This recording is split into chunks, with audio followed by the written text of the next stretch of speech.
So, my wife Beth was cheating on me with this dude Justin, who's married to the redhead Nicole aka Nikki. Nikki told me to stop the affair a few months back. Beth, my wife of 9 years, called me when I was on a business trip and said she wanted a divorce because we had drifted apart. We'd only been living together for 5 months since I left the army, and I'd only been gone for a few weeks. I had no clue there were any issues in our relationship because she never said anything. Turns out, Nicole and Justin had been getting close emotionally for about 3 months.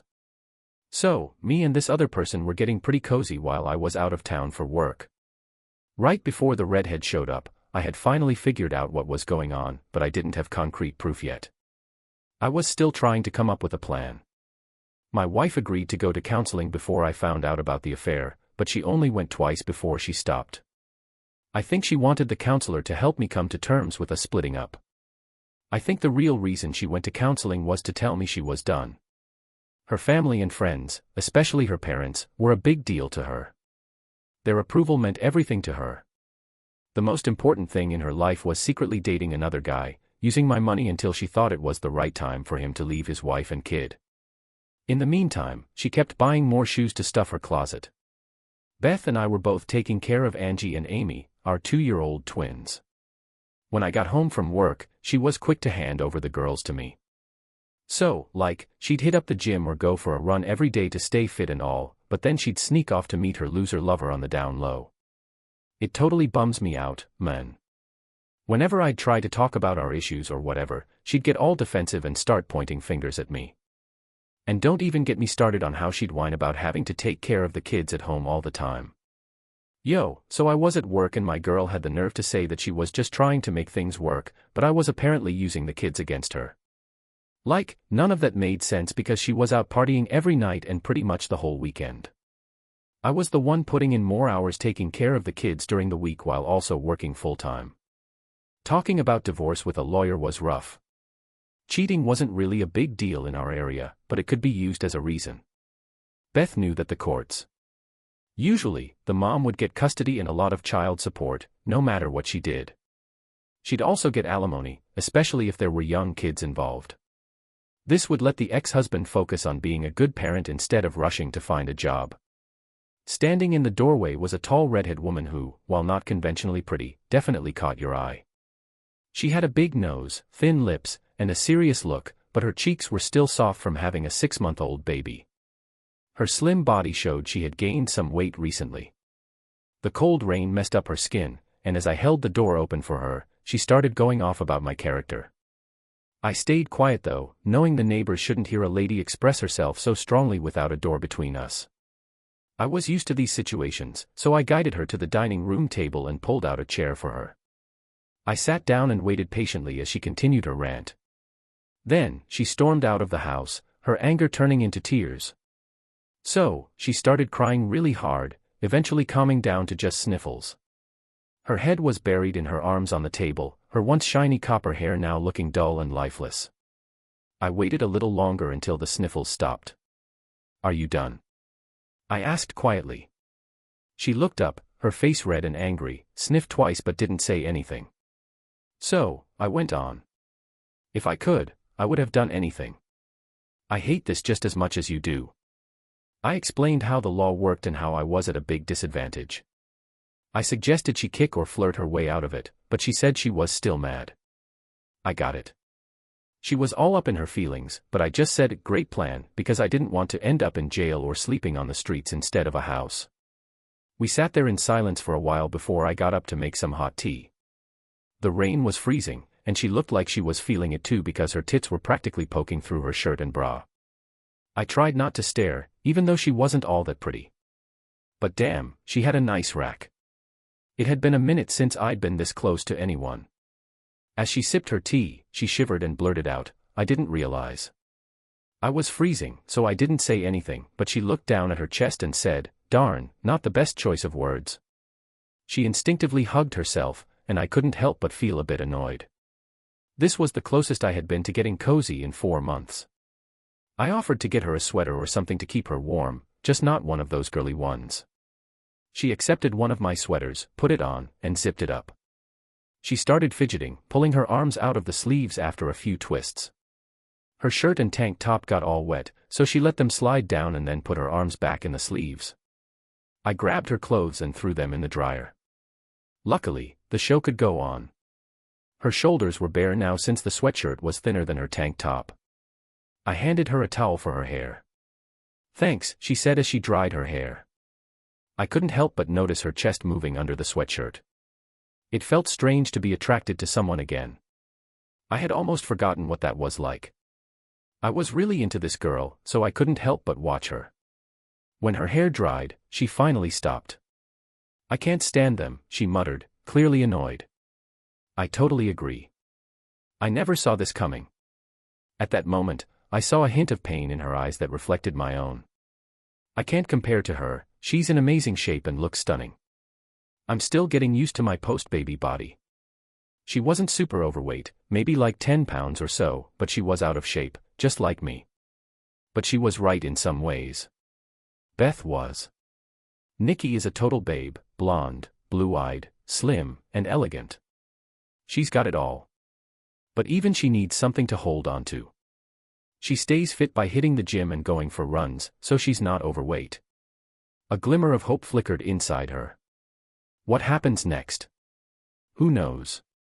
Whenever I try my luck, I end up broke and alone. She's also the one who decides who gets to see the kids. I tried to explain my plan, but she just shrugged it off. What if I had proof? It wouldn't matter in court anyways. Listen, the stuff that's causing me pain might actually work in your favor in court. Justin works for his cousin in construction, getting paid under the table, so there ain't much cash for child support or alimony. She seemed to get it, and so did I. I just want to take them down. I paused for a sec, thinking about how to really mess them up. She shrugged. I kept driving, feeling a bit relieved in this messed up situation. Maybe I've finally got someone on my side. Honestly, everyone's screwed me over. There's something fishy going on. We just need to dig deeper. Maybe his cousins are involved somehow. Getting some sort of compensation could be a good starting point. I stopped for a moment, realizing that some of the shoes that mysteriously appeared in Beth's closet were really pricey. The money must be coming from somewhere. Beth is definitely spending money from somewhere shady. She nodded with a bit of enthusiasm. We should investigate this further. I chuckled, saying it'll be easy. We'll take the kids and snoop around like a mix of Magnum P.I. and the Brady Bunch. Actually, my sister Angela could watch the kids. Right now I'm looking after Jamie at home. She stopped for a moment, looking thoughtful. Where are your kids? I asked. Upstairs, fast asleep, she replied.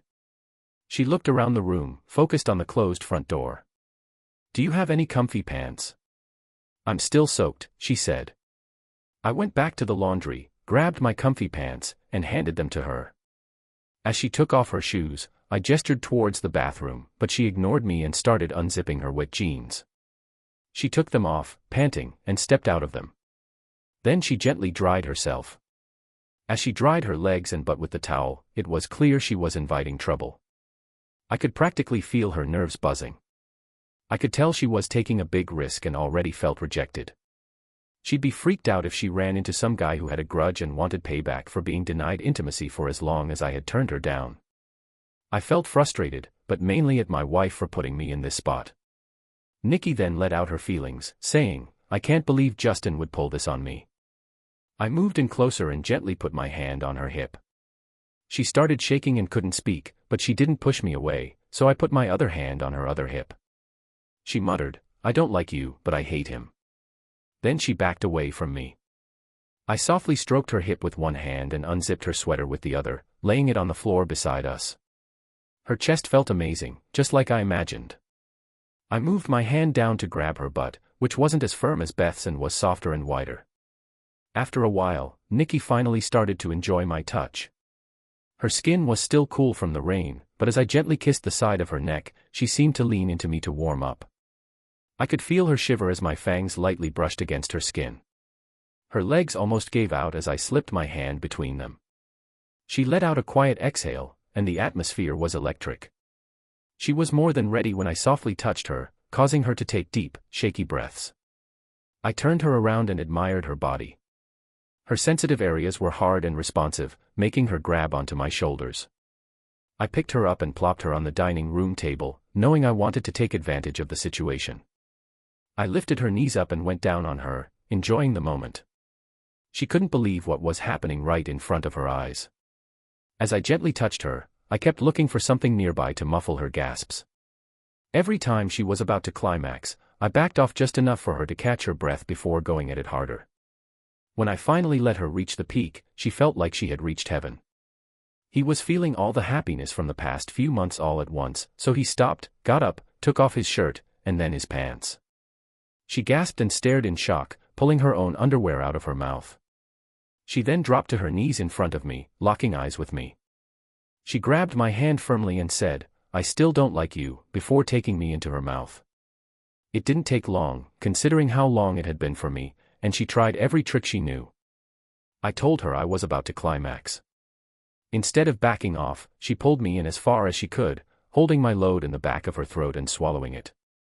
Then she looked up at me with a mischievous smile and said, "I usually hate swallowing, but nobody has ever treated me like that." I stayed quiet, but I couldn't help but wonder if the long break from intimacy had an impact on how much she enjoyed the experience. He softly helped her stand up and led her back to the table, making sure her legs were spread comfortably as they embraced and their connection grew stronger. And then he was like, working together with her was so easy, they were totally in sync even though she told him to stop. Their breathing got heavier and heavier. He was kinda shocked for a bit, thinking she could keep going. Then she turned around and bent over the table, like, from behind. I always liked it better that way from her. His words trailed off as he got back into it with her, even though she wasn't as tight as Beth. She was still wet though, and the closeness of the position made their connection even stronger. For the next few minutes, I was totally into it. Man, I was so focused on making her feel good that all I could think to say was harder and, oh my.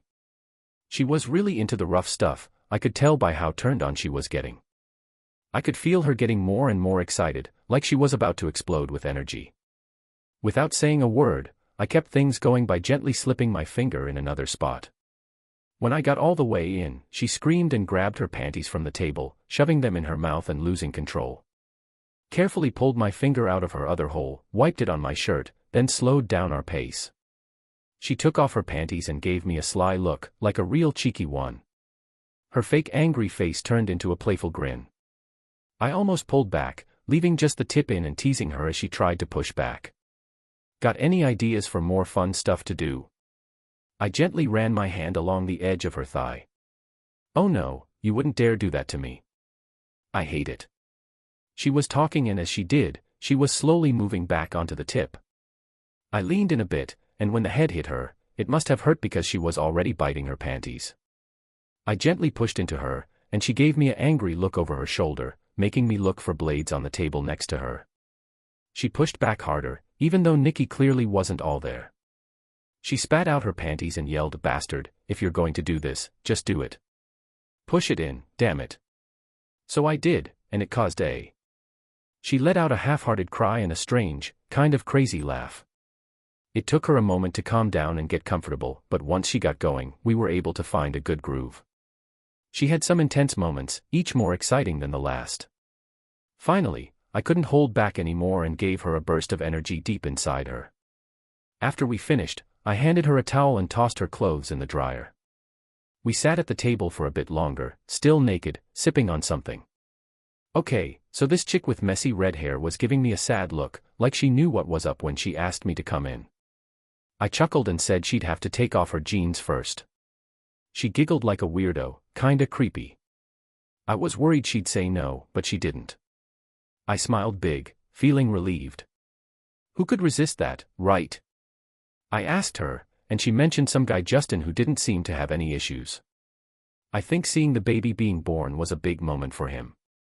I was in the delivery room and felt sick. Since then, he hasn't been interested in me or the baby. I nodded, getting where she was coming from, but I was ready to give my 2 cents. I'd heard about situations like this before, but before I could say anything, she kept going. "So, how could any woman, especially Beth, turn down the kind of intimacy you just offered?" "You're way better than Justin," I said. "I don't know," she replied. "She just lost interest in me." Justin is younger, and maybe she feels old because of the kids, especially since the twins were born. This isn't how it should be. I pointed to the towels, and I think she felt like she had to play the mom role with me. Nikki chuckled again, kind of oddly. I've never felt that way before. I tried it before, but it didn't really affect me. I smiled. Beth never did either, at least not for me. Nikki's face brightened. I'll remember that, even if it's not a great memory, especially when that idiot suggests I sleep in his room tonight because he's tired from working out. I shook my head. No way. I think he can't handle his girlfriend. I still don't like that guy. Nikki said he's a jerk, a real annoying person. There was some anger in her comments, but we both knew it wasn't aimed at us. The dryer beeped and I smiled. If you're really up for helping, talk to your sister about watching our kids tomorrow night. We need to hurry because they'll probably be back in an hour, and I need to clean up this place. I'll be around, but remember to use some air freshener because it stinks in here. She smelled like she had just worked out hard, so she quickly changed and left the house all pumped up. I cleaned up the room, tossing the towels and sweatshirts in the washing machine along with my own clothes. When Beth came back, I skillfully dodged our usual nightly argument, where she would deny things and tell lies. She was confused by my sudden change in attitude. It's crazy how getting all your emotions out can help relieve stress. She even seemed to notice how clean the kitchen was and mentioned the strong smell of air freshener, but I didn't say anything. I totally blew off giving her a kiss goodbye the next morning when I left for work, even though we usually do that. She was pretty shocked. But I was fed up with the situation and decided to take action. So, I made arrangements to borrow a friend's car for a couple of months and headed out with Nikki's sister, who looks just like her. We left the kids at her place and our mission was to check out his cousin's construction company office trailer to see if there's any shady stuff going on that could lead us to the root of the problem. As she got into the car, she winced a little. I'm still sore, and so is my cat, she said. It's been a while since I've had such an intense experience, and it wasn't gentle. I don't think I'll be giving away any information today. I raised an eyebrow. Gentle wasn't on your mind either, I added. Despite her trying to keep a straight face, she couldn't help but crack a little smile. I saw her wearing makeup for the first time since we met, but it wasn't done well. So, I changed our plans and drove to the mall. We tried to find something to talk about, but we didn't have much in common, so our conversation was all over the place until we got to the mall parking lot. She looked confused and asked if they were here, but I told her it was just us and we could wait a bit before starting our detective work. We want to make sure it's done right, so there are a few things we need to do first. Okay, so here's the deal. I was trying to figure out who this chick was that I was hanging out with. Seriously, it was surprising how different Nikki and I were. She could tell I was skeptical, and she straight up said she didn't like me. Rude, right? Well, I didn't like her either, jerk. I decided to take her to the makeup counter at Macy's. She gave me this dangerous look like she was not having it. I told her to think of it as a disguise for the next hour. Two ladies helped Nikki with her makeup, showing her how to use different products. She ended up looking pretty decent and more confident, but she still didn't turn into a traditional beauty queen. She had this fierce vibe about her, determined and fierce. The makeup kit was $100, which meant no lunch for a month, but it was totally worth it. Once I had that makeup bag, Nikki felt like a whole new person, confident and ready to take on the world. If we want to really impress them, we gotta have something that Justin craves, something that makes him feel like he's missing out. And I need something that will make Beth jealous and resentful. That's where you come in. When you get home, keep the makeup hidden and only wear it when we go out together. She looked confused, but I laid out my whole plan and she just stayed quiet for like a whole minute before saying, "Wow, that's pretty complex. It's gonna take a while to pull off." I just casually asked, "Got any other ideas or plans?" She gave a little smile and said, "Nah, this one could work." Then she asked if she could swing by my place to take off her makeup so Justin wouldn't catch on. She went into the bathroom and came out a few minutes later with a towel in hand, rocking a sly grin and a bit of makeup still on her face. The mischief in her eyes was all too obvious. I checked out her plans, even though you told me not to expect anything. She smiled big and said it would be a shame to waste this makeup. She didn't think twice before tossing the towel aside. She didn't even need me to say yes before she got down on her knees, unzipped me, and started eagerly giving me head. She swapped out the dirty talk for something more clean, but she kept staring into my eyes. As she got on top of me, she said she loved my makeup. We took our sweet time and got lost in a passionate embrace for 20 minutes until she had me sore but satisfied. She had a tough time playing because of what was going on behind the scenes, but I think she really wanted to. In the end, we wrapped up and headed to her sister's place. Nikki got her sister on board as a partner in crime. Turns out she never really liked Justin. We knew we'd be needing her help a bunch in the coming months. We pretty much stayed home most of the time. I squeezed in a workout during my lunch break at work, while she did her thing at home. We'd get together in the basement to work out until Nikki got in shape. We both saw some changes in how we looked. We kept this a secret from our self-centered partners by wearing baggy clothes and staying under their radar since they weren't really paying much attention to us anyways. We also worked out together at least 5 or 6 times a week, which was more often than I did with Beth. We both used to be the stay-at-home types, so we decided to switch things up on a whim. I turned my basement into a dance studio, even though we didn't know much about dancing at first. Thanks to YouTube, we figured it out and had a blast. During weekends and evenings when our significant others were too busy to pay attention to us, we decided to learn some basic dance moves. We eventually moved on to more advanced stuff and found that we really enjoyed salsa dancing. However, we had to save it for later in our routine because we always ended up getting too close and lost in the moment on the dance floor every time. I soon realized I was treading on dangerous ground with Nikki. She was unpredictable and had the temper of a half-crazy Doberman pinscher. Her moods would change in an instant and anything could set off a sudden outburst of uncontrollable anger. The drama with Beth and Justin really messed things up between us. It was like a mental barrier got knocked down. I always watched Beth like a hawk, and the only times she seemed chill were after getting it on or when she was with kids, whether hers or mine. She was really into kids. As for Nikki and me, we had some steamy moments together where we explored each other's fantasies and limits. We both loved giving and receiving oral pleasure, and our relationship got pretty wild and exciting. So, even though we used weird nicknames for each other, there was still a sense of care in our conversations. Our hookups gave us some comfort, but the real challenge was yet to come. We had to be careful and thoughtful as we dealt with the problems in our relationship. It took us a month and a half to break into the construction company trailer.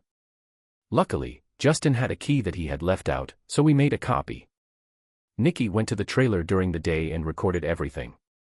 So, this cousin chick was too cheap to get an alarm system for her place, so we snuck in 5 times and took pics of all the documents in her drawers. We were going through them and found some good stuff in Justin's desk and Beth's purse. But then Beth started missing the arguments with her spouse and was trying to start shit for no reason. I didn't really argue back, well, almost never. That's after spending some time. Had a crazy afternoon with Nikki. I was too tired to argue with her. It took me a while to realize that Beth was using our disagreements to cover up her shady behavior. As the days passed, she seemed more and more agitated, while Justin thought Nikki had just given up. On the bright side, I got a nice surprise with my finances. I got my $2,000 deposit back for that vacation bungalow in Mexico I was gonna take Beth to. We were planning on going there for our anniversary, but with everything going on, it seemed unlikely. To my surprise, the company actually agreed to give me back my deposit, probably because of their customer service policies.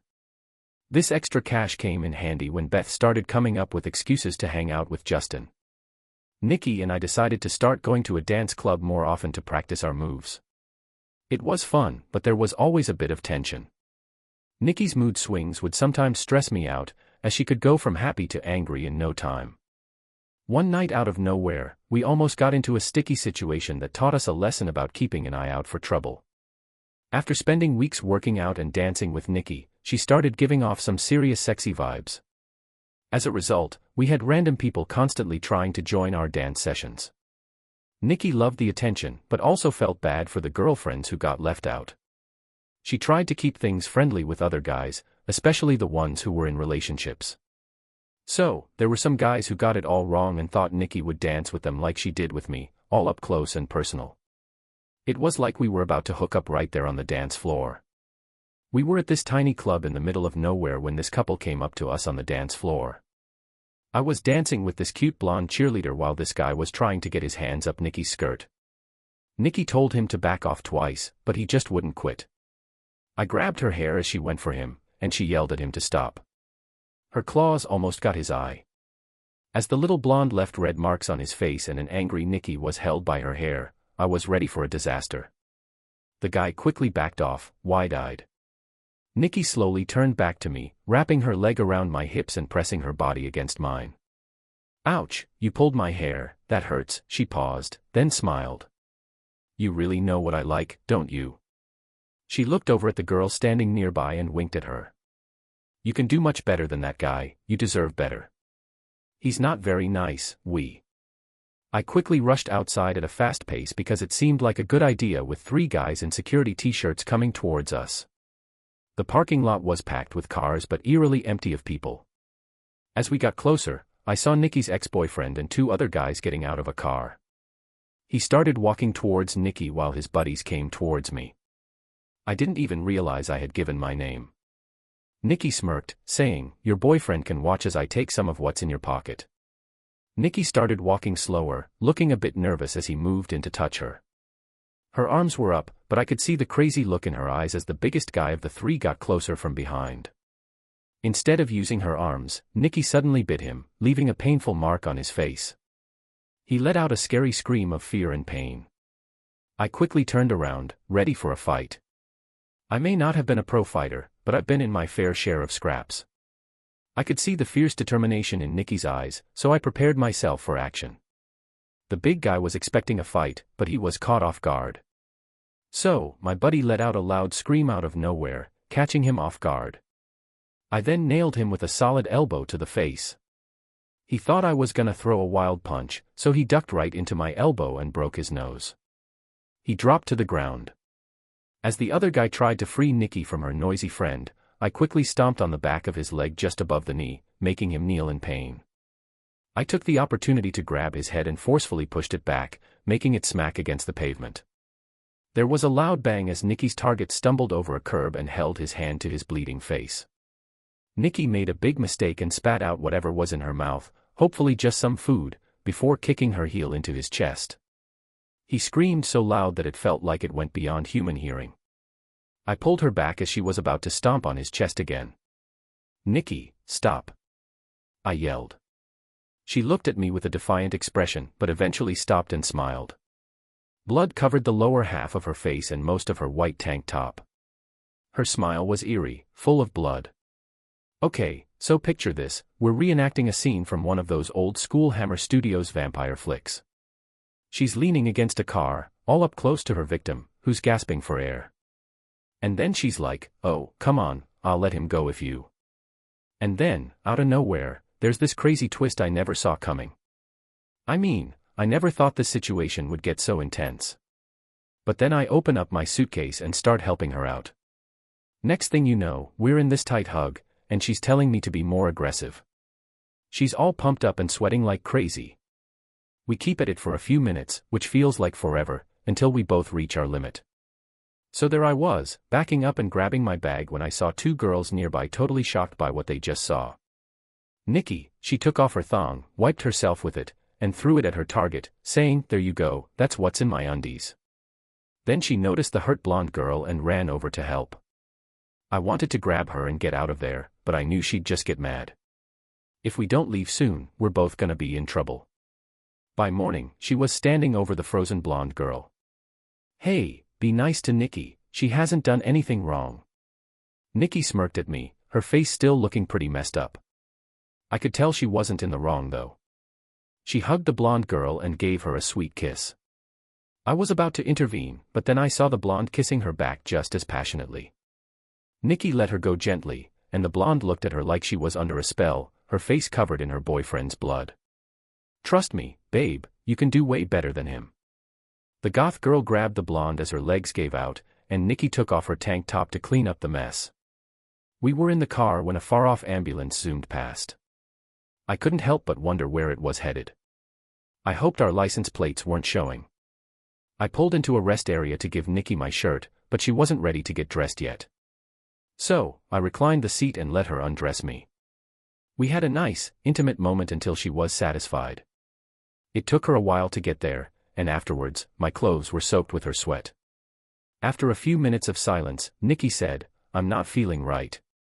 Man, I was in a weird state of mind. I told them we all go through some tough times. Nikki said I seemed to really enjoy hurting him, like it was a relief to let out all my anger. I agreed, but also found it kinda creepy, like I was turning into some Hannibal Lecter or something. Nikki said hurting him felt like a passionate act, a way to let go of all my pent-up rage. He probably deserved it, even if the law might not see it that way. I guess his girlfriend was cool with it, since she actually kissed me first. Oh, looks like I might have some competition now. She was like, "Stop hurting me, please don't let me go through that again, promise me." She was dead serious and tears were welling up in her eyes. I get that you were just trying to protect yourself, but that's not what I was aiming for. I wanted to make him suffer. If this happens again, what if I can't stop myself? What if I lose control? Suddenly, she sounded like a scared little girl in the dark and it freaked me out. Nikki might need some real help, like maybe medication or even being put in a. We were at this chill spot and shit went down. Some chick named Amber saw 6 dudes and a Hispanic lady getting into it in the parking lot. I couldn't help but crack up when I told Nikki about it. Seems like Amber's got her eye on you, bro. Anyway, Nikki was all smiles, wearing strawberry lip gloss and shit. Out of nowhere, she asks me if I'm into girls. I never thought about it before, just messing around in the club. But something about that parking lot situation got me feeling some type of way. I could tell she was into me, and that made me want her too. I couldn't look away. Look, when you were with me, she was staring right into my eyes, wanting me to be with her. I could see it in her eyes. And ever since we've been together, it's like there are no boundaries when it comes to getting close. After that one incident, Nikki started working on controlling herself better. It took a while, but things got better over time.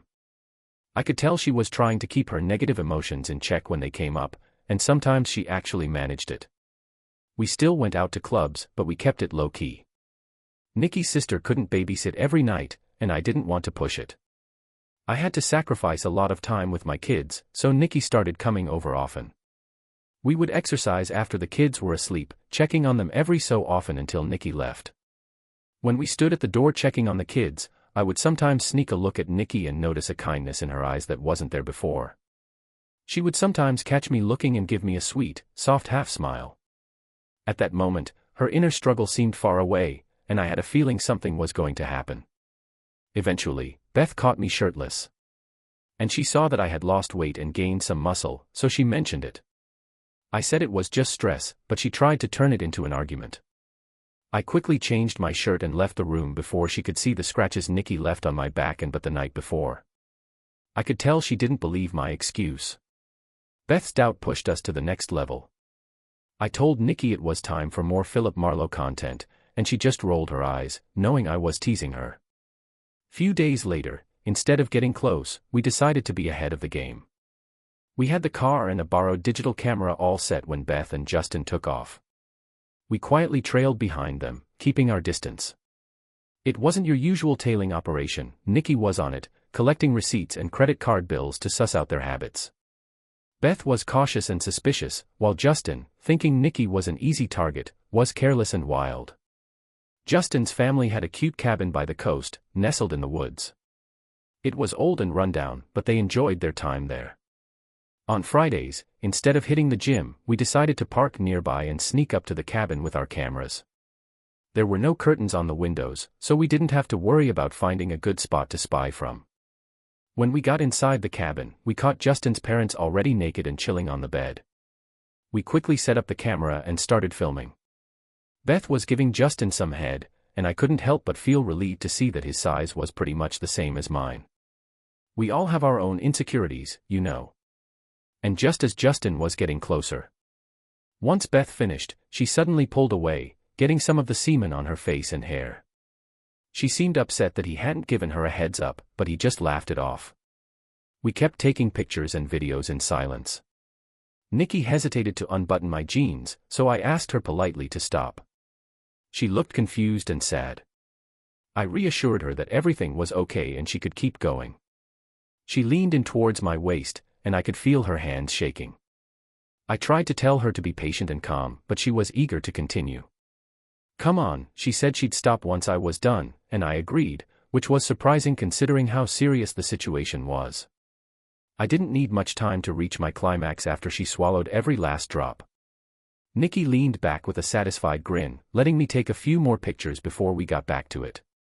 We had to walk back to the car, so I let some air out of one of Justin's tires just in case they tried to leave early. We dropped off the film at a photo lab that did quick and discreet one-day shots, then headed home.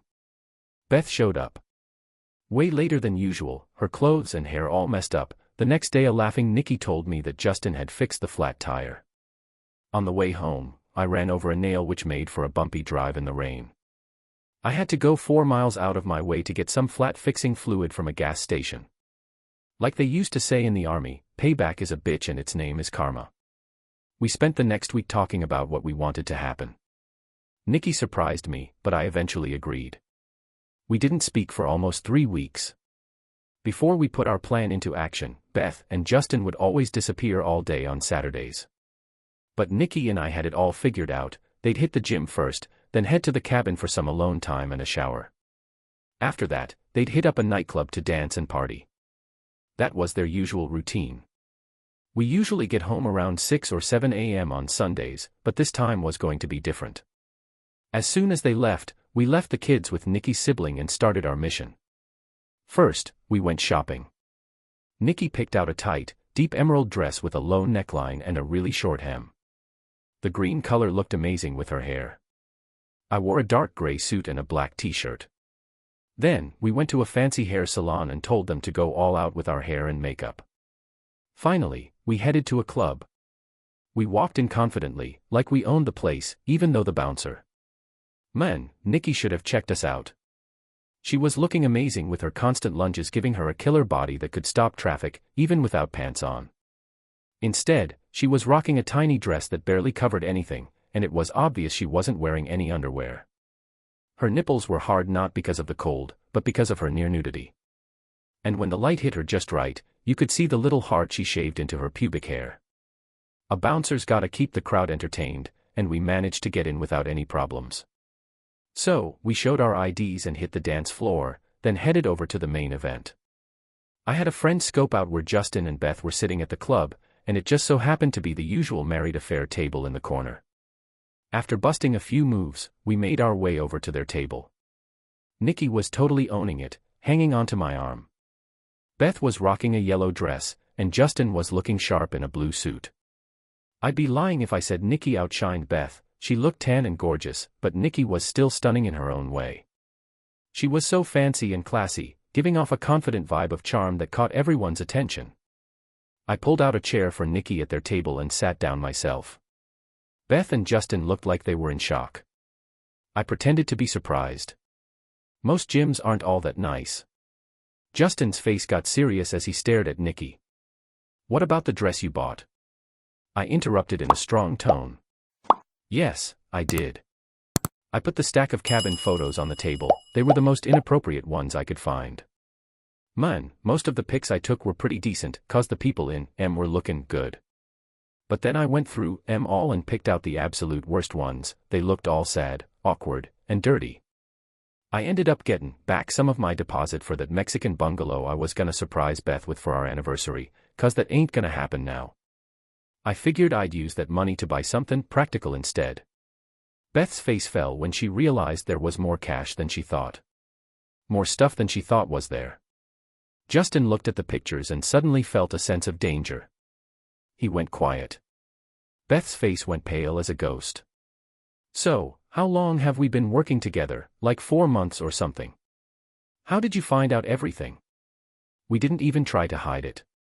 You just assumed we wouldn't do anything about it because we'd be too upset or weak.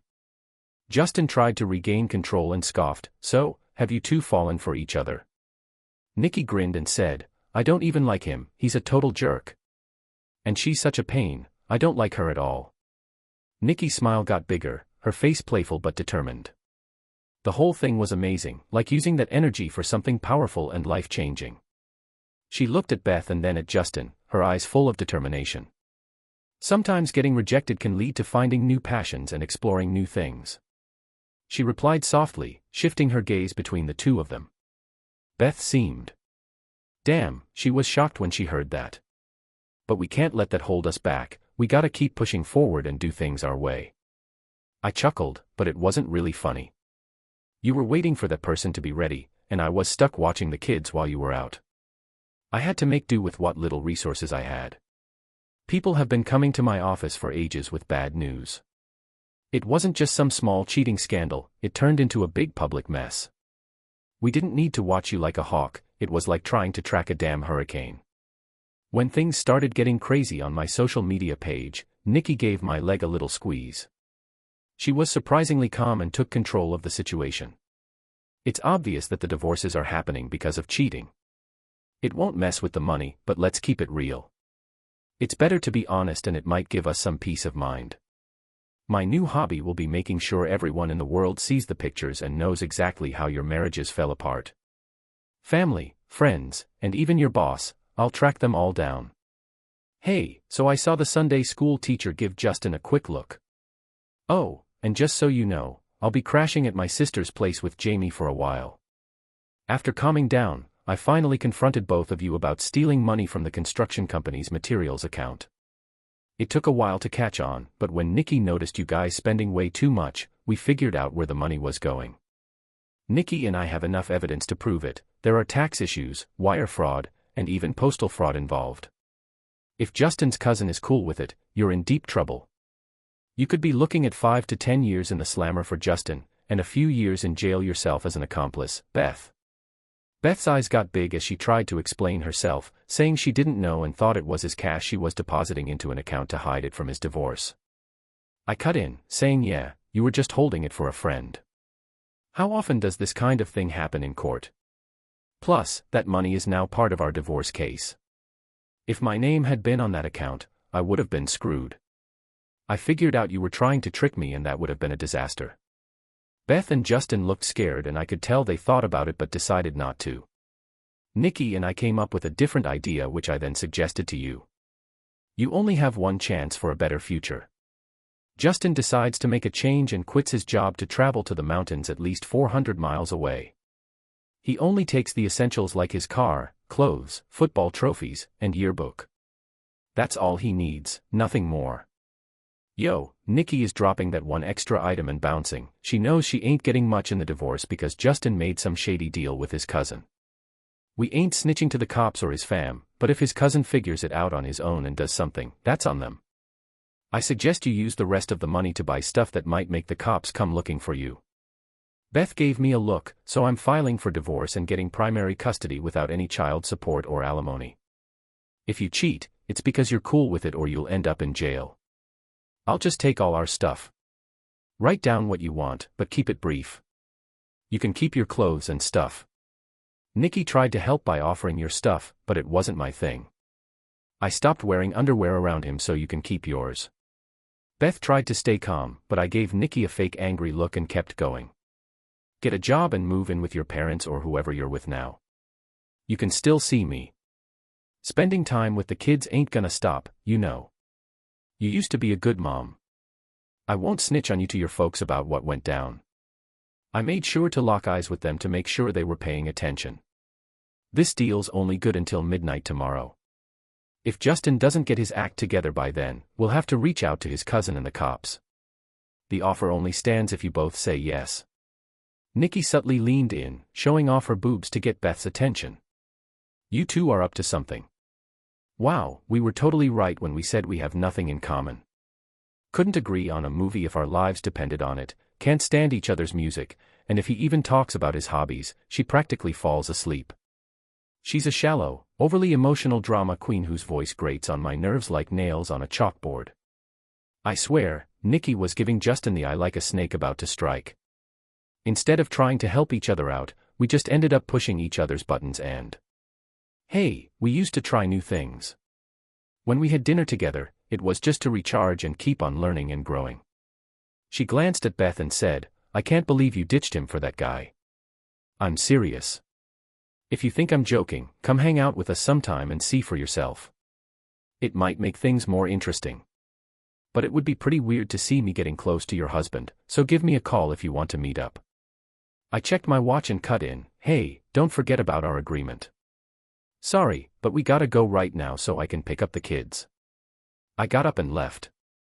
I reached out to Nikki, she took my hand and stood up too. Let's go and have a good time together. We're making a quick stop on our way back and I'm gonna have some time to myself.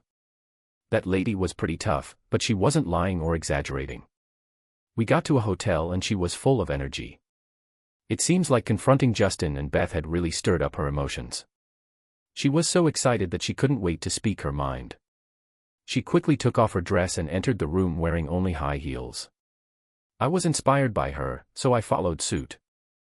We quickly threw our suits and clothes on the floor, not saying much, just making noises of joy filling the room. Within an hour, we were heading home, feeling satisfied and happy. Nikki seemed different, maybe because she finally talked to Justin and Beth. Her crazy anger had disappeared, she was still passionate but that wild spark was gone. Beth showed up at their house right after I had put the kids to bed, she could smell Nikki on me, she was onto us.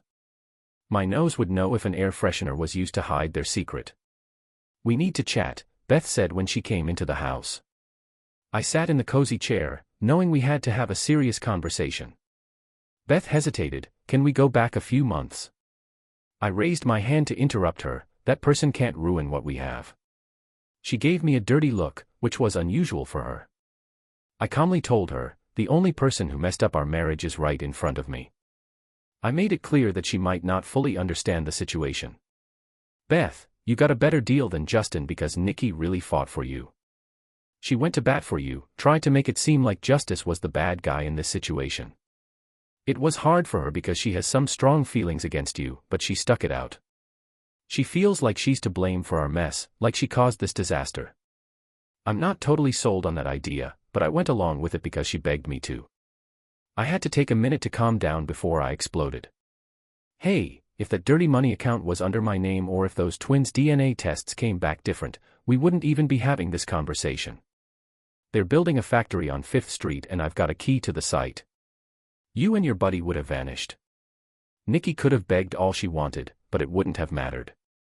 She finally realized how on our own we were. How long do I have to pack up and leave? You've got until midnight tomorrow, just for the sake of balance. But I will give. Girl, it's gonna take me a whole week to pack up all those damn shoes, but I swear I want them out of here, she said under her breath before heading upstairs. She was out of here in just 5 days, leaving me with the kids all by myself. Even with the twins, the house felt empty. I heard Justin's cousin was trying to find him, but he hadn't reached out to the cops yet. I hoped he was laying low, 'cause his cousin was known to be violent. I may have caved and told Justin's cousin where he was 2 weeks later. The twins were staying with Beth and her parents for the weekend, and they knew the rules. Beth made it clear that any bad behavior would land them in jail. It was almost midnight when there was a knock on the door. When I opened it, Nikki was there looking all dolled up and ready to party. At least someone was getting into the spirit. Is Beth gone? I asked. Yeah, Nikki replied. She's back with her parents, trying to figure out a weird divorce petition. Thanks for sending that, Nikki. She had "wrecking" written on her lips in bright red lipstick. She flashed her usual crazy grin and I'm happy I could do something nice for her. It'll definitely give people something to gossip about. I chuckled, knowing Nikki promised to send out info packets to Beth's friends and family, with photos included. I doubt she'll ever fully recover from it. Nikki's smile widened and she said, I brought a housewarming present. At first I was confused, but then I realized the house did feel new. I guess we could. So, we were sharing dessert when this chick with blonde hair popped up out of nowhere. I brought a cream puff and even though Amber wasn't that skilled, she ended up stealing the spotlight. We kind of adopted her into our crew like she was some tasty treat to share, not a real member. Nikki and I had been through a ton together before Amber showed up, so we tried to show her the ropes when it came to having a good time. She seemed to dig it, but also got a bit too much and passed out twice. The next morning, Nikki had a huge grin on her face like she had just won the lottery as she walked Amber, who was still a bit wobbly, to her car. A few nights later, Nikki came over to my place alone. We hung out, but it was more chill and cozy than last time. Then, a few nights later, Nikki showed up with Jamie after the kids were asleep. She quietly led me to the bedroom and we took our time with lovemaking, really savoring every moment. After it was done, we cuddled in each other's arms. Her head was on my shoulder and she was running her finger on my chest. "We can't keep this up, Nikki," I whispered, feeling uneasy. Nikki tensed up when I spoke, and I could tell she was wrestling with the problem. I mentioned that we had this unspoken agreement. I knew we hadn't talked about it openly, but I thought we both knew we had nothing in common, no feelings, and I was struggling with that silence and the frustration that came with it. I felt her usual wild smile on my shoulder and she traced a heart on my chest with her nails. Did we really need this? Yo, so I got this idea for a movie, like a PG-13 flick with some romance and drama. I was thinking about exploring this concept and seeing where it takes us. I kept going back and forth on the ending, but I finally settled on some buried secrets under a building on 5th Street. Maybe there will be some consequences for the liars in the end. I let Nikki make the call since she's been through the most, losing her marriage and her confidence. It's gonna be a wild ride, that's for sure. Okay, so basically, I was just asking about Beth's mental health. Some people think she's not as messed up as they say, but Nikki decided otherwise. Nikki is complicated and kind of unpredictable, so it's hard to understand her choices. Maybe she thinks some people can still make up for their mistakes, or maybe she just wants Beth to see what she's lost, everything she cared about. Nikki made sure that would happen. It wouldn't be as satisfying for Nikki if Beth was locked up and couldn't see the consequences. Eventually, Nikki will have the upper hand. Beth's connection with her daughters Nikki may have been intentional from the beginning, even on that rainy day. I'm not completely sure and I don't really want to ask. She might actually say that Nikki holds a special place in her heart, maybe even more than any other female character she has created. Nikki might not be as stunning as Beth, but it doesn't matter. Nikki's love is intense and unwavering, she won't give up until she's completely exhausted. I believe she has resurrected Amber multiple times, but Amber doesn't pose any threat. Nikki doesn't see Amber as a threat to their relationship, she actually wants to introduce her to the men she loves. Nikki thinks Amber is amazing, like a delicious piece of cheesecake that you can't resist sharing. She shows her love in a unique way. Sure, Amber can be a bit manipulative and unstable, but aren't the most interesting people usually like that? Now on to the next story. Dave wasn't part of my research, but he's a good source of information. I only had one conversation with him before making that decision. He basically just repeated what his dad said, only do something if you absolutely have to. If you have nothing useful to say, just keep quiet. Even though we don't talk much, I've got enough interesting stuff to inspire me to write a book. I'm gonna dig into the drama of cheating in small towns and how regular folks deal with the legal system. He decided to take charge and fight back in his own way.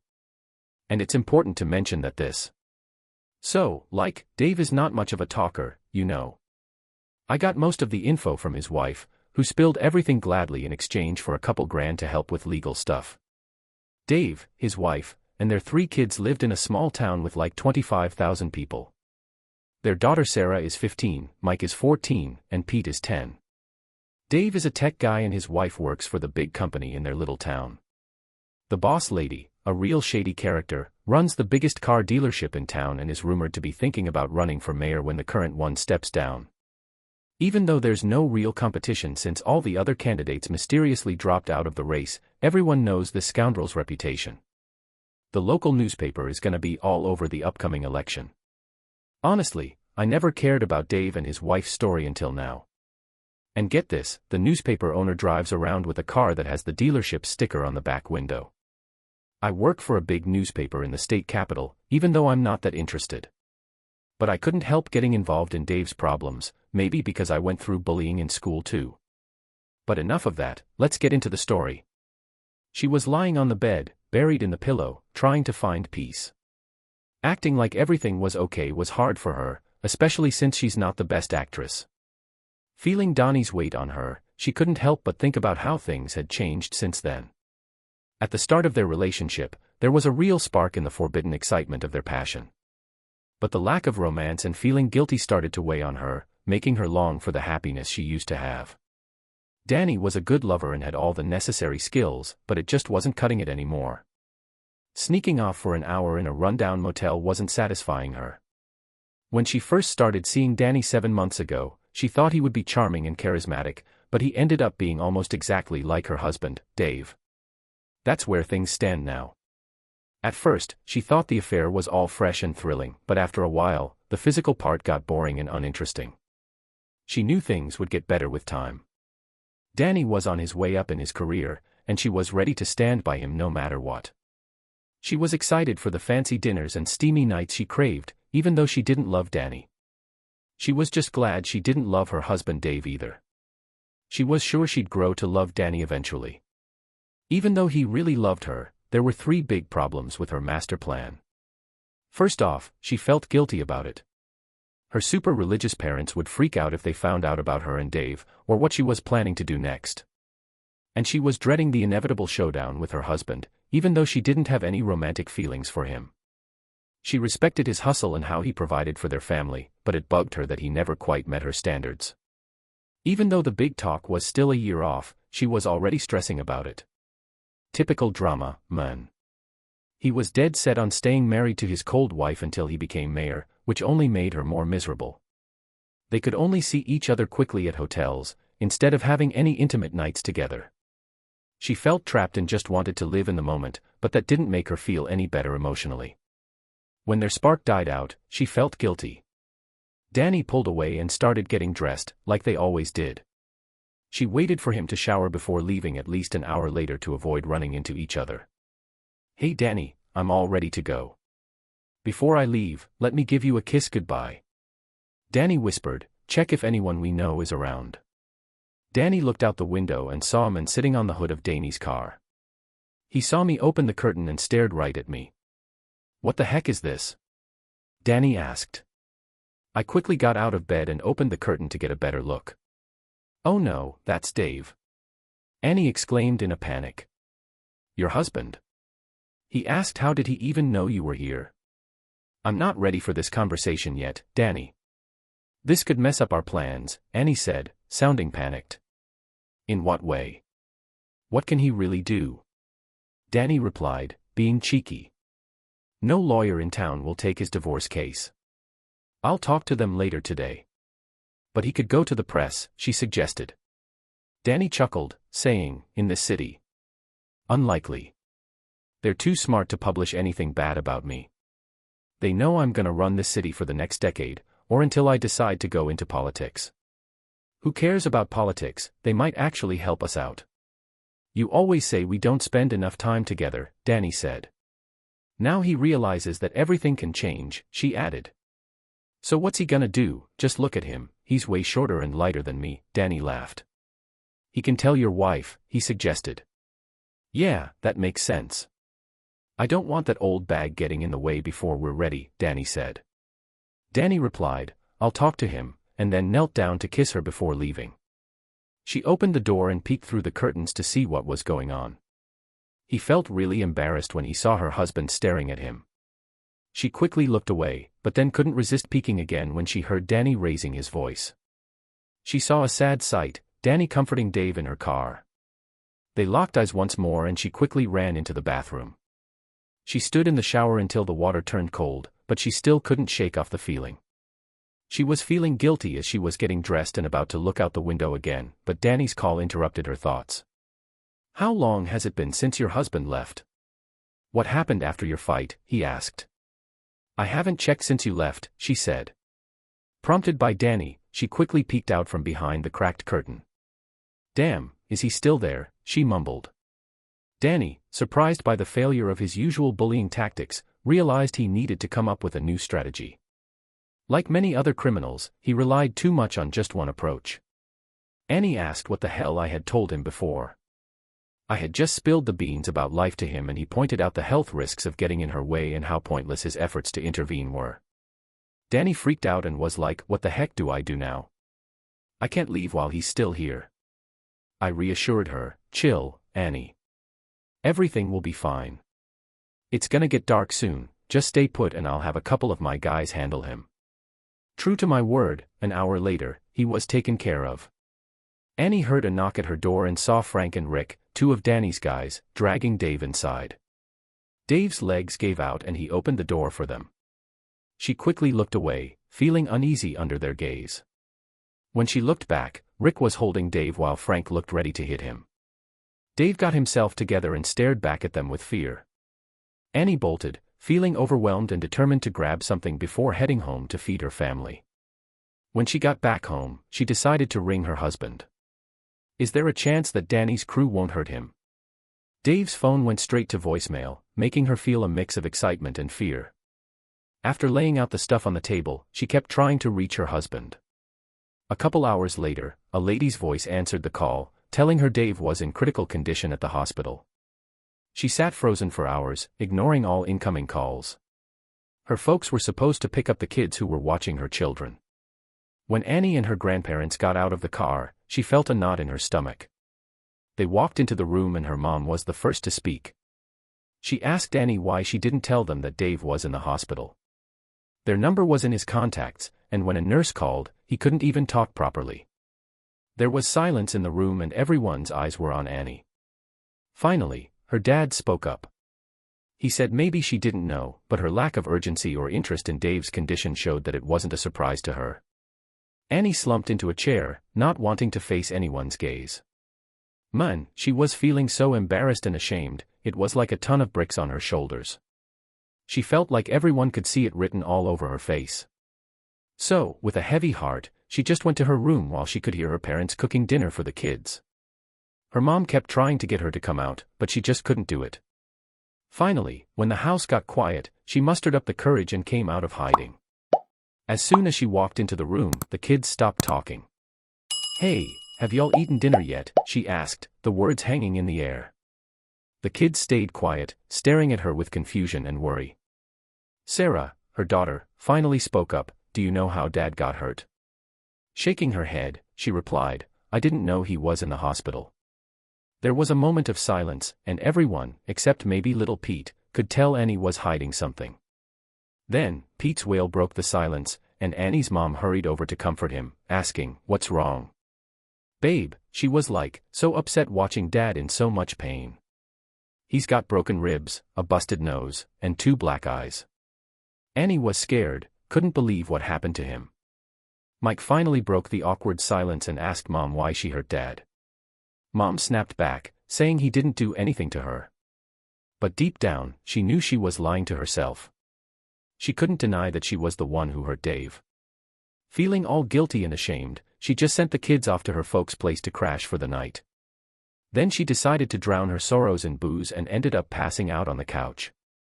The next day at work, Danny dodged any talk about Dave but offered to chat about it later at their usual spot.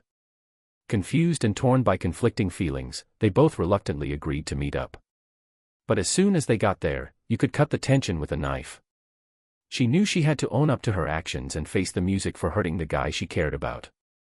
Danny tried to make a move on her, but she shut him down real quick. She totally called him out and made him back off when she asked what he told his goons to do. He just shrugged. Danny didn't really care or show any sympathy when talking about Bates's injuries. She quickly left the room and got to the office just a few minutes before him. The awkwardness between them carried on for the rest of the day and was obvious to anyone nearby. Later, she didn't seem bothered that her kids hadn't come home before their grandparents picked them up again. But as soon as they caught a whiff of the food cooking and bolted without a word. The students quickly answered her questions when she walked into the room. The chat stopped the next day. The vibe at work stayed tense. When she was home alone at night, she sat at the kitchen table thinking about how to bond with her kids. She was so lost in thought that she didn't even realize when the kids came back and started making dinner around her. Sarah finally came to her senses. Once she loudly slammed a plate down in front of her, she sat by herself in the kitchen watching the kids chow down in front of the TV. The way they looked at her was overwhelming. She never went to see Dave in the hospital and was scared he would spill everything. Supposedly, he was getting released tomorrow. Dave's folks said he could come back home after a tough day at work. When she got back home, it was a total mess. Her mom greeted her at the door asking how to feed the kids and hubby. "Feed them whatever you want," she replied. "Hey Mom, so I was telling you how Pete's mom bounced out of there real quick, right? And then I saw Pete sneaking food upstairs for his dad who was starving." I told him he couldn't eat up there, but he was like, nah, my dad's hungry. As he was going up the stairs, Pete was just casually chatting away, not realizing he was letting Dave know he was in the house. Meanwhile, Sarah and her grandma were in the kitchen making dinner, sneaking glances at the stairs. It's crazy, there's only 13 steps between them, but it feels like a huge gap. Usually, there's only 1 or 2 kids upstairs at a time. Sarah ended up getting Dave more food. Pete asked a basic question about their dad's silence, but Sarah blamed him for their father's situation and stormed off, leaving her meal unfinished. She wandered around the house for hours before coming back to find all the kids asleep. She then snuck upstairs to grab her stuff from the bedroom and bathroom. As she looked through the open door, she saw Dave sleeping. She saw his puffy face covered in white strips over his nose, and it hit her like a ton of bricks, taking over her thoughts. His breathing was all over the place and it almost broke her heart. Quietly, she grabbed what she needed and sneaked into the spare room across from the main bedroom. After unpacking her stuff, she made the tough choice to apologize to the guy she cared about, realizing she could have prevented his suffering. Then, she went back to her husband's room and knelt down beside him. She noticed that he was staring at her with wide eyes from the bed. She got scared and ran out of the room. She couldn't sleep that night because she felt like Dave's eyes were following her everywhere, watching her every move. As her relationship with Donnie grew, she knew a showdown with Dave was coming. She had practiced in her head what she was going to say to Dave many times, but when the time came, it hit her harder than she thought. This led to a serious conversation between him and Donnie the next day. In the morning, Donnie was being pushed to hurry up with getting a divorce, but he was adamant that there would be no divorce or admitting to cheating before the election. He basically told her if she wanted to end the marriage, it was up to her. Donnie offered her some time off and money to help out, but she figured out pretty quickly that she needed to handle things on her own. I started to think she was just a fling for Donnie, and even though she wasn't completely sure, she decided to take a break from work to talk to a lawyer. Okay, so she said she's gonna divorce Dave once they get all the paperwork sorted out. She got herself a lawyer to deal with all the legal stuff. She's sticking to her guns, asking for full custody of the kids and for Dave to have visitation rights. She's also asking for a good chunk of money in alimony from her ex. Oh, and she wants to stay in the house until next year after the elections. Meanwhile, Dave's off checking out cars at Donnie's dealership. So, there's this big showroom at the front of the building, and then you've got 4 glass-walled offices in a row at the back. Donnie's office is all the way on the right, followed by his, the admin, and the service manager's offices. The way the offices are set up doesn't leave much space for tables, so the only option is to put them at the other end of the room, by the end wall. Since Donnie and the other guy have doors on opposite sides of their offices, their desks are basically right next to each other, with just a wall in between.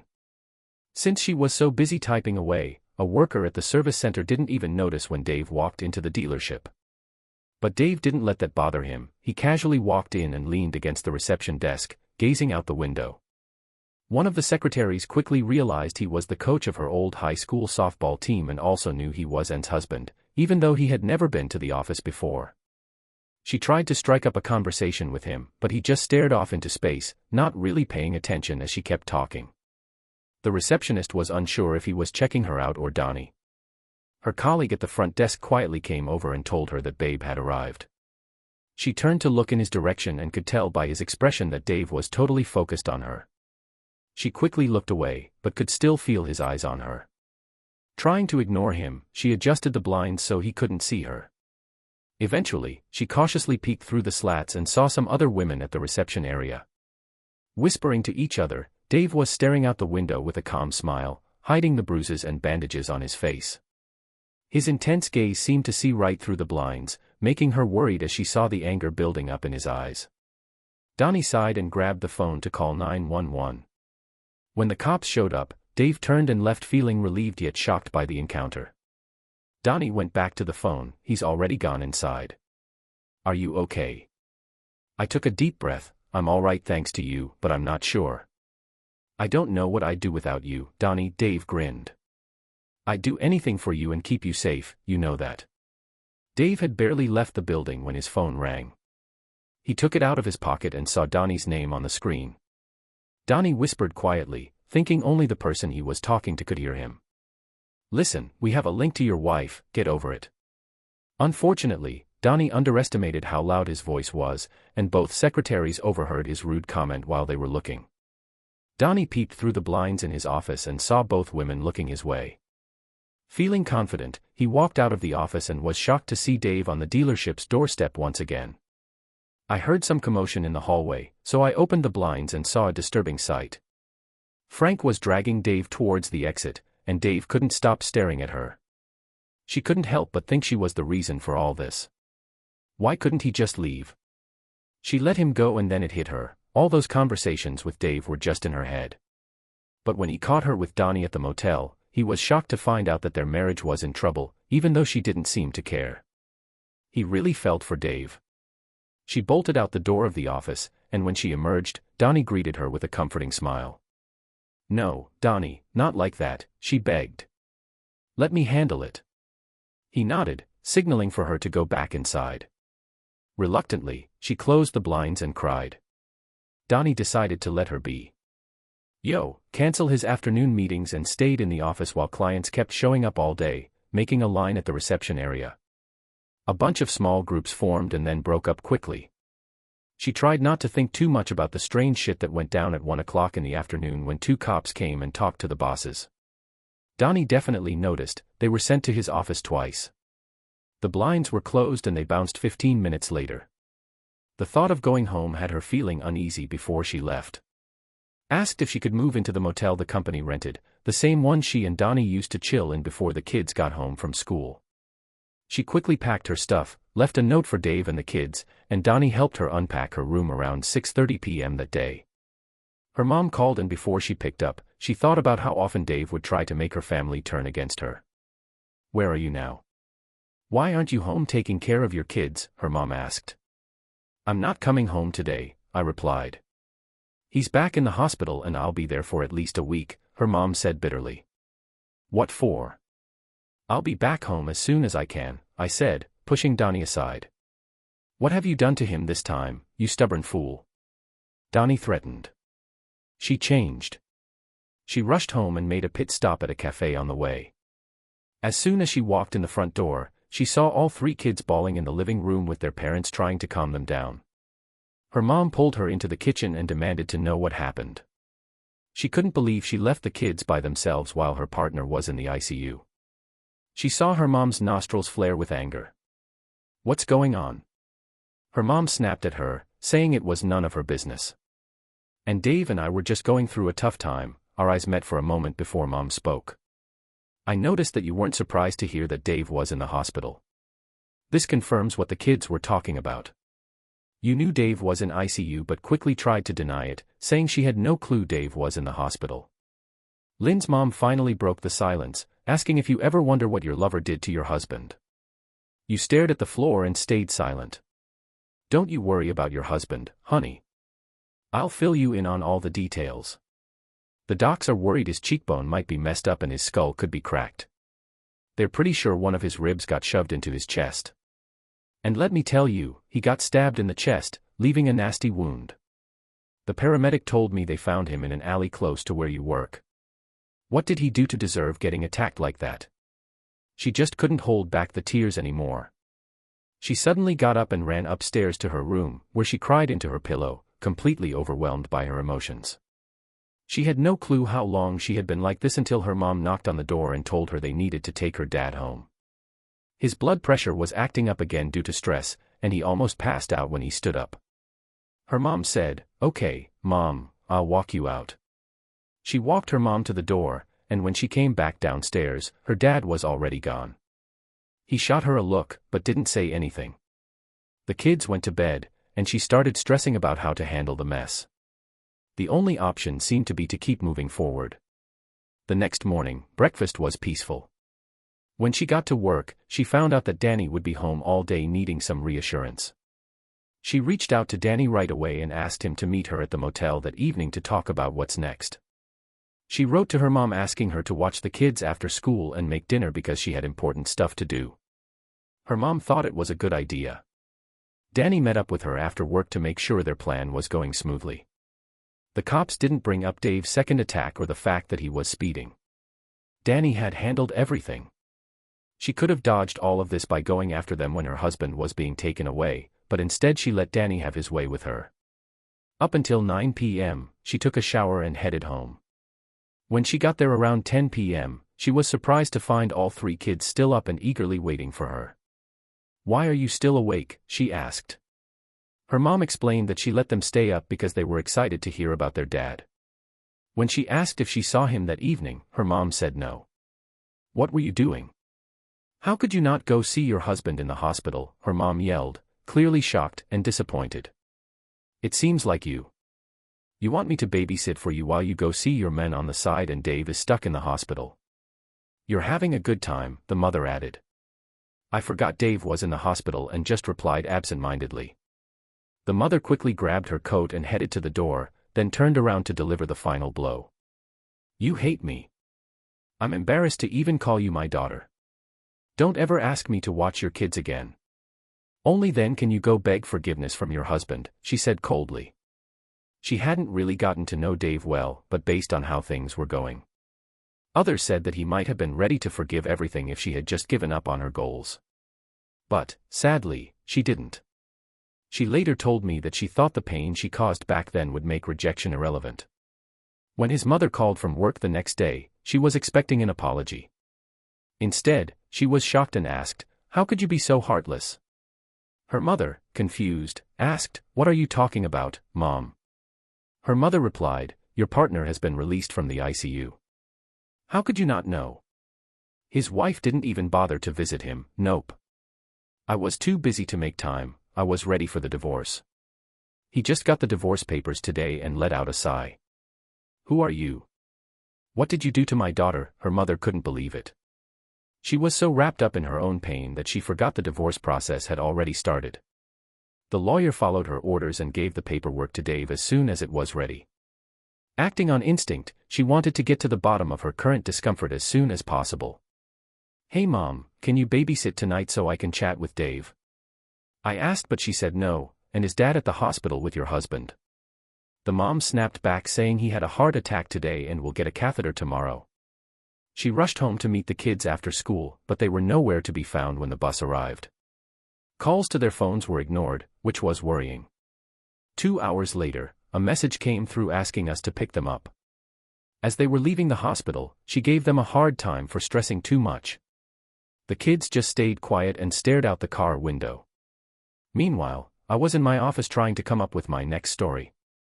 The world was eerily quiet and peaceful at that time, with slow news. Then my phone rang. It was Matt Ingram, an old classmate from journalism school who was always passionate about making a positive impact on local issues. He told me about Dave and Donnie's tragic story, as he worked at the regional center. "Yo, so our story went down in this spot for like a year, and here's the deal." The hospital staff freaked out by Dave's wife's crazy behavior, so they hit up Matt. Matt wasted no time hitting up some peeps at the dealership and found out about the affair between him and Donnie, plus 2 times Dave got his ass kicked.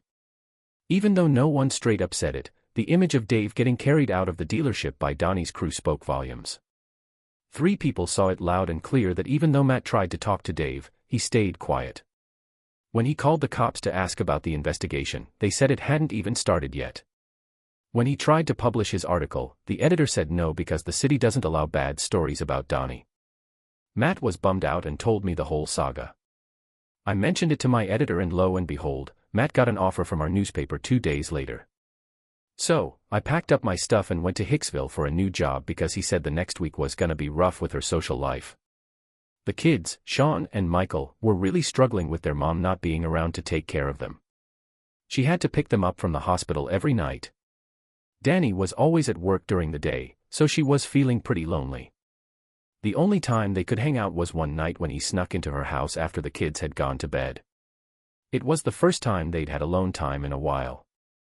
We hung out all night and she wanted more of those moments. Then on Friday, the school called her in for a chat about her sudden weight loss. She was shocked at herself for not noticing sooner. Hearing that Michael was getting more aggressive and little Pete was getting bullied for crying all the time just made things worse. She couldn't handle it all, so she decided to speed up the divorce process in hopes of finding some relief. She thought everything would be sorted out on Friday night, so she said no to going out with her friends. Dave was still in the hospital and Danny was busy, so she couldn't make it happen. She tried her best, but couldn't convince the kids. Feeling let down, she left them at home and went for a walk with her pals. She left a note for the kids about where she'd be. The music in the pub was so loud, she couldn't hear her phone ringing non-stop. About an hour later, she started replying to her friends asking where she was. So, people were saying she had nothing to do with her husband being a total jerk, and then they started talking about other stuff. But then she noticed two of them looking at her all shady, so she turned around and saw Dave with a little black eye. Her husband was sitting at the next table, half his face covered in a bandage, clutching his ribs and giving her this look of disgust. She just brushed him off and walked away, but her friends saw everything and heard what she said. We all saw how upset and determined Dave was, and how he was silently protesting. We couldn't help but wonder how much clout he must have had to be there at that moment. In the end, we all had our own thoughts about whether and was telling the truth. One of us quickly made an excuse and went to the bar, while the other two who knew Dave the best went to talk to him. The fourth person just looked on with curiosity before walking away. As she stood at the bar, she thought about giving Dave a ride, but her conscience stopped her. She knew she should do it, but couldn't bring herself to. Just 2 weeks ago, she told Dave she loved him to distract from herself. But now, he saw through the lie and drove off, leaving her full of regret. When she got home, she saw her mom looking after the kids. They hadn't seen each other in a week. It hit her that she hadn't even asked about her dad's health. How selfish can you get after taking care of the kids? She asked about her dad when she was going to sleep, but changed the topic when her mom brought up Dave's situation. Her mom kept pushing, wondering if they did anything to cause her divorce and listing some small issues. When she couldn't convince her mom that the divorce was necessary, she realized she had to come clean and admit she didn't love her husband anymore and was falling for someone else. It was easier for her to lie to her mom, so she decided not to spill the truth. So, her mom was totally pissed that she ditched her marriage and kids just to take advantage of Donnie's crush on her. She sat there feeling all uncomfortable as her mom went off about it. She straight up denied having anything to do with Dave's attacks. She didn't even bother asking if her mom had talked to her husband about it. She was worried if Dave would ever forgive her for messing up their marriage. She couldn't shake the feeling that her sneaky plan was still in motion. So, when she asked later in the evening if Dave had gotten home, they were all like, "Nah, he's getting kicked out in 2 days. But he called earlier asking where you were." And she was like, maybe he snuck out of the hospital to hit up the pub. That got her thinking, After a lot of thinking, she decided to say sorry to Dave for cheating on him, but also pointed out that him hitting her was just 'cause he's immature. She also asked him to talk to the kids and explain himself. She thought she wasn't the one causing his pain. She thought Dave would understand or even ask her to stay. But if he acted up, he could end up with less in the divorce settlement. Dave had other ideas. Donnie left work early to chat with Dave the night he got out of the hospital. Around 6 p.m., Dave and the kids bounced, but Donnie was lurking for them. Sarah, Michael, and Pete peeped Donnie coming towards them from the other side of the parking lot. The 3 kids instinctively moved closer to Dave, who muttered something Donnie couldn't catch before stepping in front of them to shield them. Donnie stared at the crew before turning and strolling off to his ride, dipping out. Dave took the kids out for dinner and rolled back with them. She kept scrubbing the dishes, even though she heard them roll into the crib shortly after. Before 8 o'clock, she was laughing and talking. When she was done, she walked into the living room. As soon as she walked in, the 3 kids shut up. Dave was nowhere to be seen, so I asked where he was. They told me he had taken painkillers and gone to bed. She realized she needed some space from him and the kids, so she gave them an ultimatum: either start talking to her more or deal with the consequences of ignoring her. She sent them to bed and called Donnie to comfort her. Exhausted and frustrated, she decided to isolate herself. She decided to go to bed early, but when she went up the stairs, she noticed the light on in the guest room and saw her stuff all piled up on the bed. It was clear she needed to figure out what to do about her future. Fed up with the craziness, she headed towards the master bedroom, only to find the door locked. Disappointed, she went back downstairs to grab the spare key from the kitchen. Thoughts of David's weird behavior crossed her mind, so she grabbed a rolling pin just in case. So she was feeling all protective and stuff, right? And then she sees this dim light coming from the room and gets all confused and freaked out. So she takes a deep breath, opens the bedroom door, and sees Dave laid out on the mattress looking all pale. Then Michael comes barging in and she freezes, 'cause her son's standing there with a rolling pin, giving her this serious look and saying, "You ain't never gonna hurt my dad again." She wanted to explain that it was all a misunderstanding and she would never hurt Dave, but the look on his face stopped her. Mike's look told her that crying was pointless. She wiped away her tears and went to her room. Who knows if she even slept that night? Dave was still snoring the next morning as they were getting ready to leave. The kids took turns eating breakfast in the kitchen before heading up to Dave's room. But halfway up the stairs, they were stopped by Pete, another guard. This crushed her heart, so she left for the day to figure out how to earn back her kids' trust. When she got back home that evening, she found Dave there. The kids were chatting in the living room when she yelled at them to go to the kitchen. They all looked at Dave for approval, but when he started to get up, she told him to stay put. She then made the 3 children sit at the kitchen table, giving them a stern look from the doorway. She sat down and started her lecture. As she glanced back, she saw her ex standing outside the door, looking weighed down by guilt, self-hatred, and exhaustion. Something inside her snapped at Dave's indifferent face. The tipping point came when she just went for it, fueled by pure instinct. With a newfound energy, she grabbed the heavy glass fruit bowl from the table and hurled it at her husband. It slipped from her fingers at the last second, and as it sailed towards the door frame in slow motion, she caught a glimpse of Dave's face. It seemed like he smirked, but that was all before the heavy bowl smashed into the frame, splitting it in two. Dave got hit by a ricochet at a 30-degree angle, landing on his face. His wife watched in horror as blood poured out of his wound, making him collapse to the ground. It felt like everything was happening in fast forward, like a messed-up movie.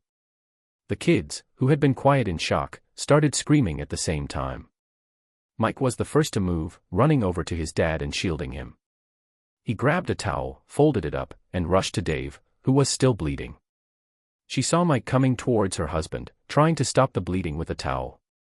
Mike tried to defend himself by raising his arms, but the force pushed him back, causing him to stumble and fall on his knees as he tried to put the towel on Dave's face. Sarah, with incredible strength, pulled her mother away from her father, knowing that his sister had the situation under control. Mike quickly ran to the first aid kit, grabbed a sterile swab, and carefully placed it on his father's face. Sarah urgently asked Peter to call an ambulance. "Yo," the ambulance driver saw how serious shit was and ran to the phone to call for help. He was hoping she wouldn't call the cops and would just stick to calling an ambulance.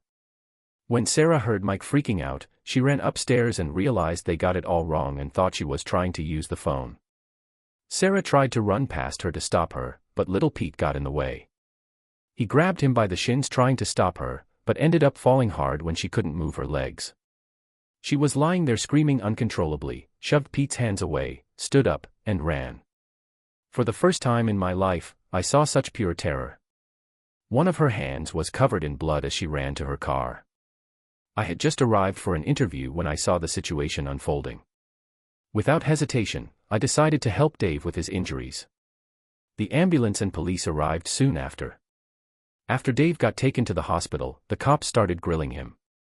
I quickly got Sarah to have her grandma come take care of the kids. In the middle of all the chaos, the kids told me about how their mom was beating up their dad, trying to strangle him, and not letting him get medical help. Based on what I've seen before, I didn't think the cops would really look out for Dave's safety or give him the protection he needed. So, I called the cops, and within 3 hours, 2 out-of-state agents showed up.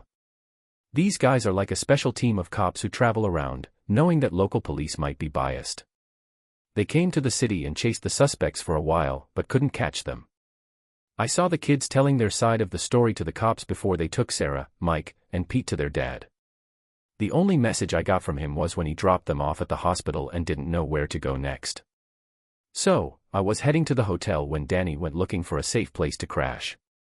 His wife answered the door, so Danny quickly spun a story about his employee running away from an abusive husband. The sweet lady kindly offered him a place to crash for the night and the next day. He was too shaken up to go to work the next day, but Danny still headed out, leaving the women alone for lunch. During lunchtime, Danny's wife, Pamela, was in the kitchen when she heard a scream and a crash.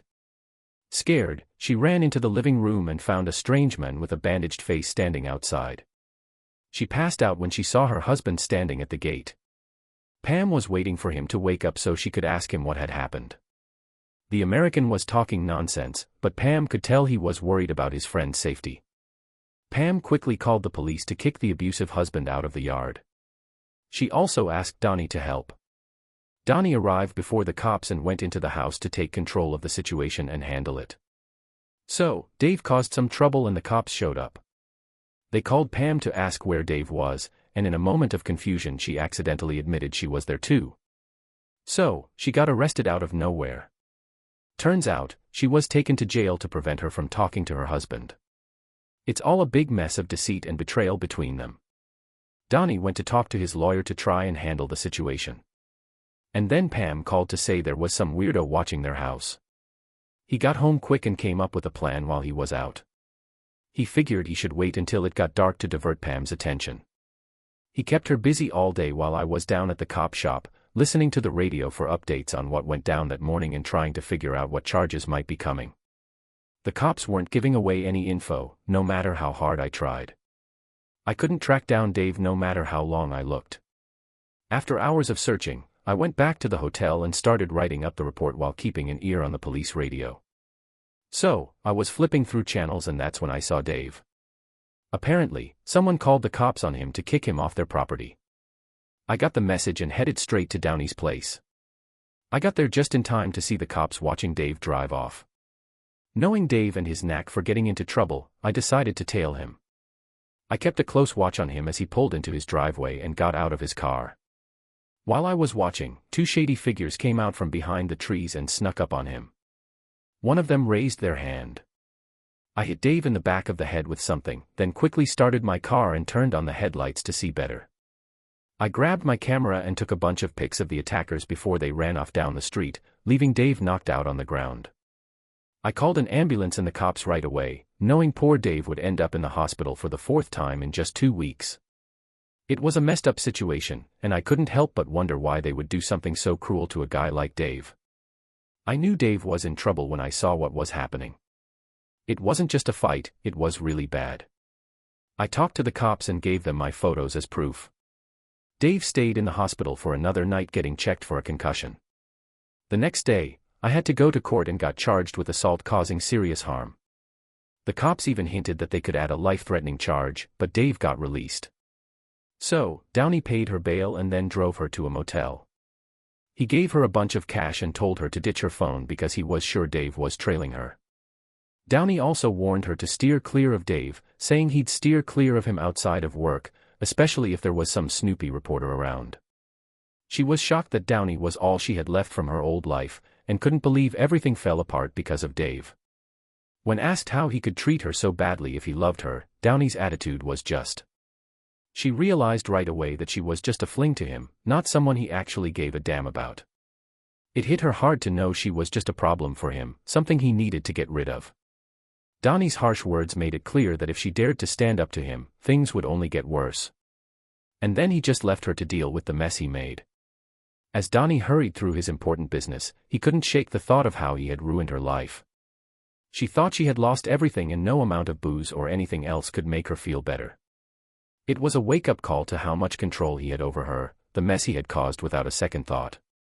She felt a sense of relief when Donnie got arrested 2 days later. My photos from the night of Dave's attack helped catch his buddies as they tried to run. They didn't waste any time in going after Donnie, his power and influence backfiring on him as he was denied bail. And when my essay was published in the "Did you hear about that dude in the weekly magazine whose wife dipped on him over the weekend?" She bounced, but he kept working at the dealership. Then she had to deal with court drama after her mom made her move out of their old place. She never saw Dave or the kids again after that. The cops got interested in Dave after reading an essay I wrote, and she spilled the beans on his previous assaults. Now she's facing charges for not reporting a crime and being part of the attack. Meanwhile, Dave got off scot-free. So, this guy was dealing with the temporary custody of his 3 kids and had to decide whether or not to take legal action against his ex for attacking him. The custody service ended up making the call for him, with a tough local cop on the case, and started giving her custody rights even though all 3 kids were against it. Dave thought custody was the way to go for the kids, so he stuck with it to get the best outcome. When the child support worker wouldn't let up, Dave started camping out in front of his house. Yo, check it out. So Dave was causing a scene and the cops had to step in and kick him out. But in the end, his actions actually worked and things turned out how he wanted. The neighbors heard some crazy fights coming from the juvenile affairs inspector's house. Some dude was yelling about sorting things out, and turns out his wife was cheating on him and even tried to kill him in front of their kids. And you're still taking her side? Crazy. And then, an hour later, they saw a government worker sneaking around. She packed her stuff into her car and the tension in the family had gotten so bad that it was about to explode, but she just couldn't bring herself to end it all. When they had the court hearing, the truth came out. Everyone was trying to cover for Donnie, who had dragged them all into it. Once the undeniable evidence came out, all the people involved in the trial pleaded guilty. Frank and Rick got 3 years each in prison, while Donnie got 4. They were escorted out of the pretrial detention cell through a private staircase to avoid any nosy onlookers. Yo, they finally woke up and saw how messed up the situation was. She felt guilty as hell, so she wrote a long letter to her kids, asking for forgiveness for all the drama she brought to the fam. Then she wrote another letter to Dave, basically just asking him to take care of the kids. Dave started getting attention from single ladies in the area and went on dates every now and then when he had time or when the kids pushed him to. Sarah and Mike were really into this one chick. They thought she was perfect for their dad and their bond was getting stronger. Sarah was even thinking about dropping hints to her dad about getting hitched.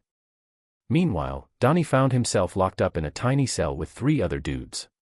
He quickly realized that his tough guy act from back home didn't mean squat in prison. It was like he was a boxer getting his ass kicked in the ring. A few days later, he got into a brawl in prison that ended up being his final one. Tough break, dude. You're basically asking for trouble by messing with a dude twice your size. Thanks for tuning into today's stories. If you liked what you heard, don't forget to hit that like button and subscribe if you haven't already. And drop a comment below sharing your thoughts on what went down. Stay safe, y'all.